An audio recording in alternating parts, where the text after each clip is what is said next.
हम आएंगे। हो नैना भीगे भीगे जाए कैसे खुशियाँ छुपाए हम आएंगे। हो नैना भीगे भीगे जाए कैसे खुशियाँ छुपाए हम आएंगे।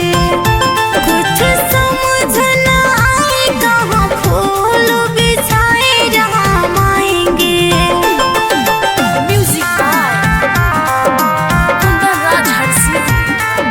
Mix by Sneha recording studio Jamo Chand टोला।